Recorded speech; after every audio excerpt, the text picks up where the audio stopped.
Good day, everyone, and welcome to today's Greystone Q2 results conference call. At this time, all participants are in a listen-only mode. Later, we'll conduct a question-and-answer session. You may register to ask a question at any time by pressing *1 on your phone. Please note this call is being recorded, and I'll be standing by should you need assistance. Now, it's my pleasure to turn the call over to Brendan Hopkins. Brendan, please go ahead. Thank you. And thank you, everyone, for joining us today. We have a brief safe harbor, and then we'll get started. So, except for historical information contained herein, the statements in this conference call are forward-looking statements that are made pursuant to the safe harbor provisions of the Private Securities Litigation Reform Act of 1995. Forward-looking statements involve known and unknown risks and uncertainties that may cause our actual results in future periods to differ materially from forecasted results. With that said, I would like to turn the call over to Warren Kruger, CEO of Greystone. Thank you, Brendan, and welcome everyone. I'd like to just kind of dive right in. I want to talk about the Q. As you can see, we've had a significant exogenous event occur with our customer of 11 years, IGPS. They called me one day and said, "We're done today." Our 11-year relationship came to an end, and the revenue came to an end that day as well. We may have gotten a few dribs and drabs after that, but not much. So it was a shock to our senses a little bit here at Greystone. I will say that we've had a wonderful 11-year run, and the great news is with IGPS, they allowed us to build a wonderful infrastructure that allows us the next phase of our growth. And so that's a beautiful thing. We laid off about 140 people right away. That was towards the end of November. So it'll take some time for those numbers to be reflected. So you can see that some of those costs will be in the first half of our corporate year. We can talk about all we want to about what happened, but we're going to move on with what we're doing and what we're going to do. I want to make sure everyone knows that Greystone is my life, and I will tell you that I have 8,884,354 shares of Greystone stock. So no one's more affected than me personally. So this is something that don't think I take lying down. We are very aggressive in what we're doing, and we're very excited about where we're going. So I will take some questions about what happened when we get to the Q&A, but I just want to talk about what we're doing now to add revenue and get back into a profitable mode and get back to where we all want it to be. And first of all, I'll say that we have an 8-month contract to do some grinding, granulating, processing of about 18 million pounds of plastic. So that starts next week. So that revenue will start to be reflected after next week. So that will provide. We have a tremendous recycling infrastructure that we were recycling about 300,000 plus pallets a year for IGPS. So a lot of resin. So for us, it's something we've done a lot of in the past. If you've been a long time shareholder, we used to do a lot of grinding, granulating, and BBing plastic for resale. We haven't done that because we've used most of it for product sales. Then I'm going to talk about where we're headed in terms of our leasing. We were prohibited really from doing some leasing because of the IGPS contract, and so since we don't have that in place, starting in the middle of February, we can really do we are unencumbered. I'll tell you that we've been testing with Walmart a cellular tracked pallet. We are having good luck there. We're having success. We also designed a pallet for Walmart. There was a warehouse pallet that has been utilized in the Chicago import facility, and we used it out in California in one in the Ontario, California area, and we had to change that design. So that pallet was remanufactured in Taiwan for us, and it has been delivered in December, and we have made product, and I'll be out in the Mira Loma import facility next week with Ron Skelhaus, who I've worked with for 20 years. We'll be at the Walmart import facility, and they've got about 5 million square feet out there, so it's a big import facility. And we've probably done about $30 million in revenue over the last 5 or 6 years with Walmart, and I really look forward to what we're doing there. We're trying to do a track and trace, so we always know where they are. The pallet is on a daily basis. We know how long the pallet dwell time is. We know what the temperature is. So we see that being helpful in their food side later on. So we're really excited about that. So we're going to move rapidly in that arena. We also have a great firm working with us, a company called Adaptive Pallet Solutions, who they'll be working with us on some of these returnable programs where there's going to be a lot of management involved. So that's good news there. So we feel good about the pallets as a service, and more, we'll continue to take care of our customers on all our other product lines that continue to purchase products for export or for the beer side or for the automobile side. But we do think that our big growth is going to come in putting our pallets in closed loops rather than the open loop. And to distinguish between the open loop and the closed loop, an open loop is more like if you go to a Costco and you see blue wooden pallets or red wooden pallets or the IGPS pallets. Those pallets are ubiquitous and they're all over the United States, and they have to have an infrastructure across the United States to take care of that. And what our focus is on rivers and streams and lakes and ponds. In other words, where the pallets don't really leave they're not sent across the country, so their ones or twos have to be recovered somewhere else. It's more in between a product manufacturer sending every week to someone on a consistent basis, and they're all tired of the wooden pallets that they have. Plastic pallets continue to be strong in demand, and so we feel good about that. So coupled with the processing of the resin and with our opportunity on the cellular tracking and tracing, we feel quite good about where we are.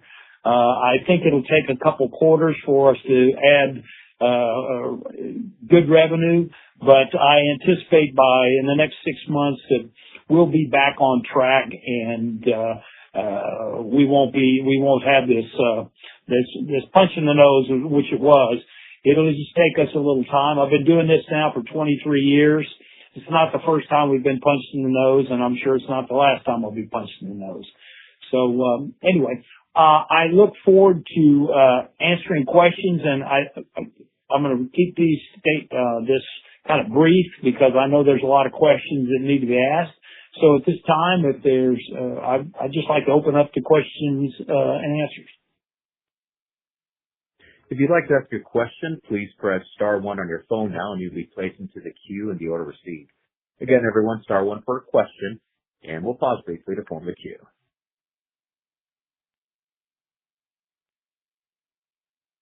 Our first question today comes from Anthony Perala. Please go ahead. Hey, Warren, how's it going? Thanks for taking my question here. I guess looking, like you said, not the first or last time you've been punched in the nose, just kind of looking back historically, kind of early 2010s period was another time that you operated with revenues that were in this area, kind of like 6 to 8 million quarterly. I see anywhere from 23 to 26 million of annual revenue in 2013 to 2016. You were able to deliver 20% gross margins in those years, generate some cash. Is there any fundamental changes in the business that prohibit you from being able to put up those types of numbers with that level of revenue today? No, I think you're dead on. We are a very lean organization. We try to run it that way. We have fantastic, our general manager is just fabulous. Our guy that's in charge of facilities and equipment and molds, he's been there longer than me. He's unbelievable. And everyone knows that, everyone has a stake in this. It's their life. And so we take this every day, we take very serious. And we were preparing for the next level. We put in a lot of new equipment. I put in $10 million of new equipment. Really haven't leveraged that equipment at all. So almost all of our debt is from new equipment that we have that we really haven't put into work. I have some outsourcing that I'm going to do over the next year.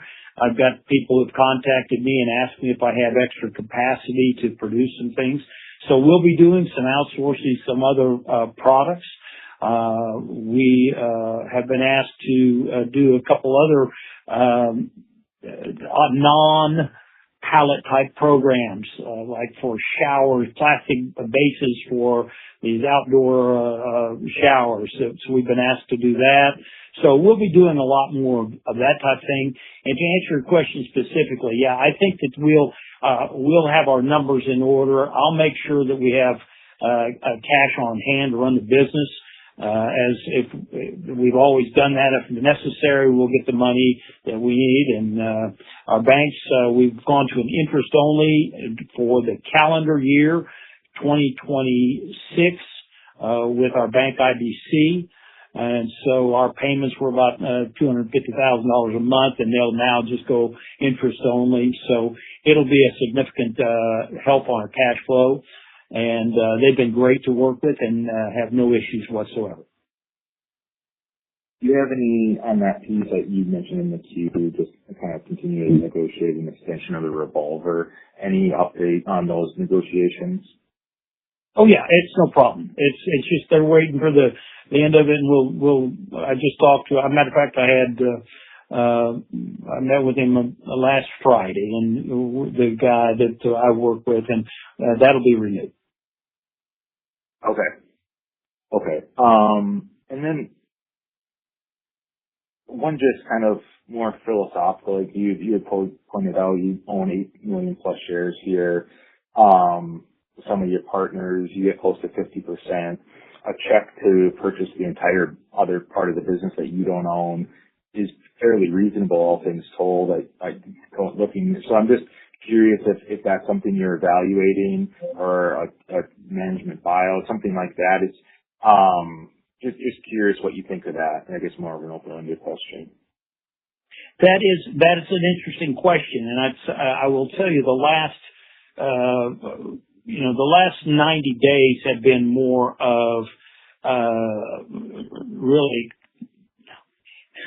spinning the place and firefighting and getting things prepared. We didn't have our last board meeting. Board meeting was prior to the IGPS call, and so we have a board meeting coming up, and we will be addressing that because at this price, today we've had a big sell-off. Last I looked, there was like 335,000 shares that have traded today, and the share price has fallen. At this price, we've got $60 million worth of equipment that we put in over the years. We've got $10 million of brand new equipment. So I feel very, very comfortable about those discussions. And You know what? It's something we've discussed in the past and we'll discuss again. Okay. Very, very fair. That's it for me. I'll jump back in the queue. Thank you, Warren.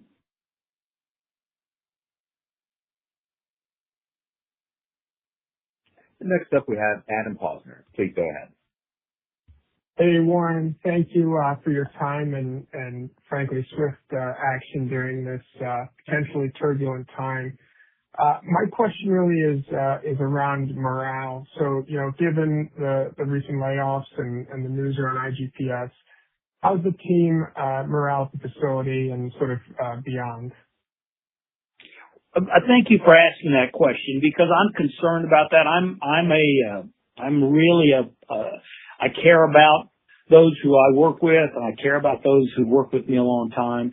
And I will say that our general manager, I'm going to give a short little story here.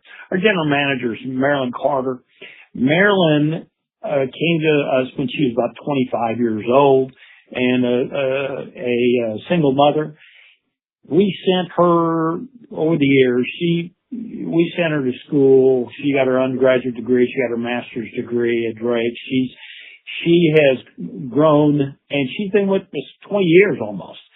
She's unbelievable. She knows how I think. She knows how we want to do things. Joe Carter's been there for 25 years. He is fabulous. Ron Skelhaus, who's our former plant manager. Ron's working with me on the sales arena. He is so good with people and with Walmart. It's incredible. Their attitudes are great. They're sad about what's happened. They don't understand sometimes, as do I, the logic in it all at all. And then I've got the staff that we have are loyal and hardworking and great people. And I had a conversation with one of our other salesmen this morning, Gary Morris. He has in his pipeline, it's really, really good. So the Toyota thing on our extruded pallet, we finally, we've got some purchase orders and we're sending some of those out. He's got some great things with Berry Plastics working. He's got some things with Southwire. He's got really, really, really, really good opportunities out there, as does Ron. Ron Skelhaus, I'll meet him at the Walmart import facility in California. And so their attitude is great because they know we have a great product line. They know we have the best designs for pallets in the United States. We feel that way. And, we believe that, things will be, we'll make things happen. How about that? Awesome. Thank you so much, Warren. Sounds like you're doing a great job maintaining the crew there during this time, so thank you. You bet. Thanks, Adam. Next, we'll hear from Robert Littlehale. Hi, Warren. Could you maybe talk a little bit more about the IGPS situation? What prompted this a phone call, this midnight phone call that you received? What happened there at that company? Robert, and for those that don't know, Robert's probably been as long an investor as anyone besides myself. So I appreciate that. He was down, he probably bought some things at a nickel. I will tell you that we had a relationship. I worked with Robert and Jeffrey Liebesman years ago. They were the original. They bought the company with a fund about 11 years ago out of bankruptcy. And then we provided the first pallet, what we call the MVP for them that worked for IGPS. So we grew with them quite rapidly and had a great relationship. Robert and Jeffrey were removed about 5 years ago, and I really enjoyed them. I enjoyed working with them. The new crew, I just didn't know the new crew. And I will say I had a good relationship with their national sales manager there and their operations guys. But they never shared any information. We never shared much information. They told us they needed a secondary manufacturing facility just in case something happened. So they put one in for themselves down in Dallas, Texas, and they actually produced another product down there in Dallas. It's not a similar pallet. It's another pallet. It's not similar. And of course, we recycled probably 300,000 to 400,000 pallets a year for them, broken pallets.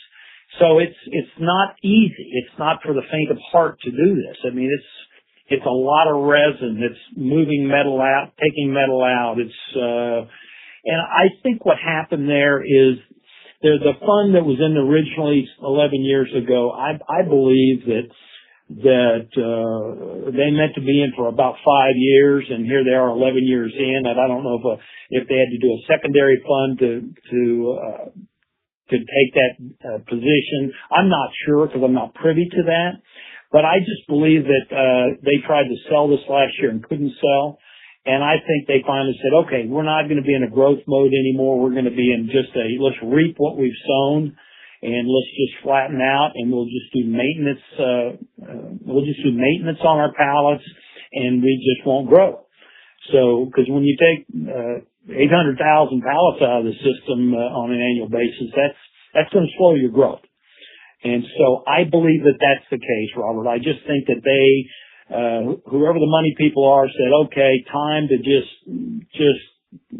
stop going to maintenance only. Let's generate cash. Let's pay down debt if we have it, and let's return something to the shareholders. So that's my guess, and that's truly just a guess on my part.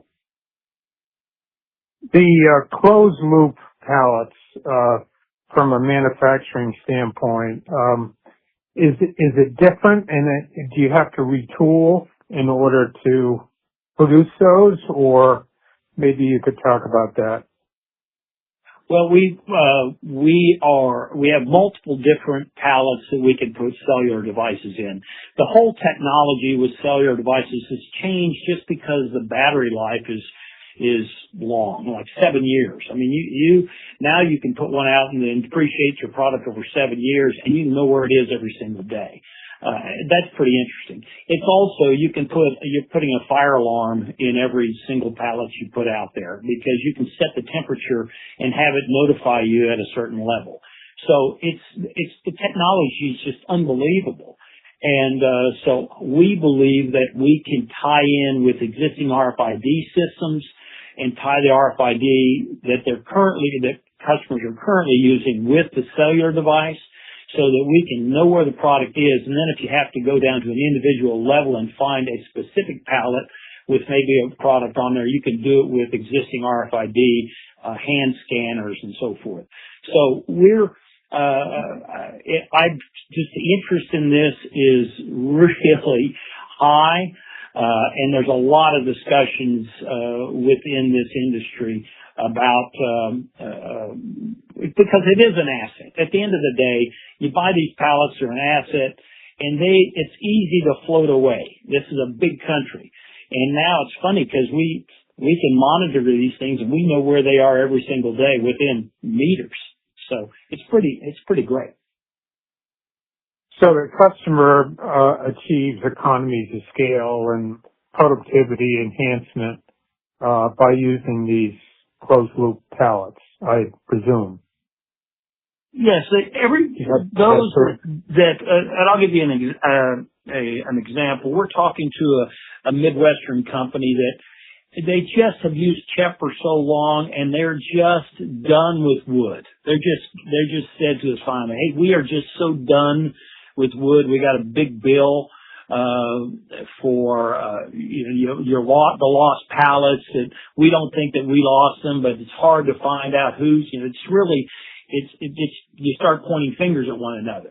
And with us, we'll be able to say, hey, here it is. It's off the reservation. You either recover it or you're going to have to pay for it.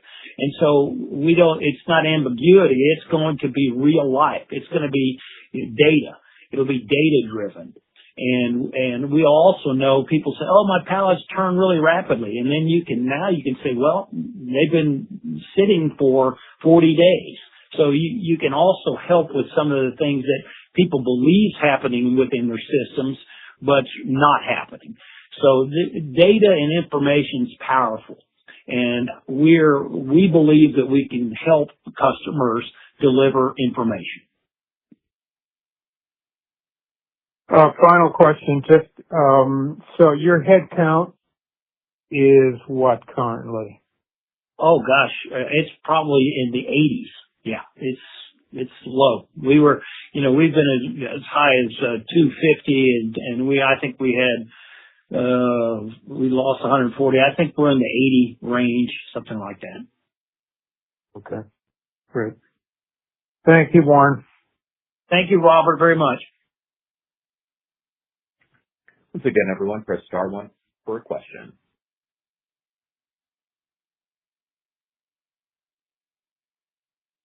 Warren, we have no questions at this time. I'll turn it back over to you for any additional or closing comments. Well, I want everybody to know that's on this call that we care about our shareholders, and we work every day for our shareholders. And so I want you to know that. I was saddened about the big loss, but I will tell you I was emboldened as well. And is now given me we look forward opportunistically, and we have multiple products we can put our cellular devices in, and we're working our stocking and non-stocking distributors out there have been very good with us. They've said, hey, we'll support you and help you as well. So we're going to continue to work hard for our shareholders. So and anyone's welcome to reach out to me at any time. If I don't call you, answer it right then, I will follow up. So, but I appreciate everyone being a shareholder, and thank you very much. That concludes our meeting today. You may now disconnect.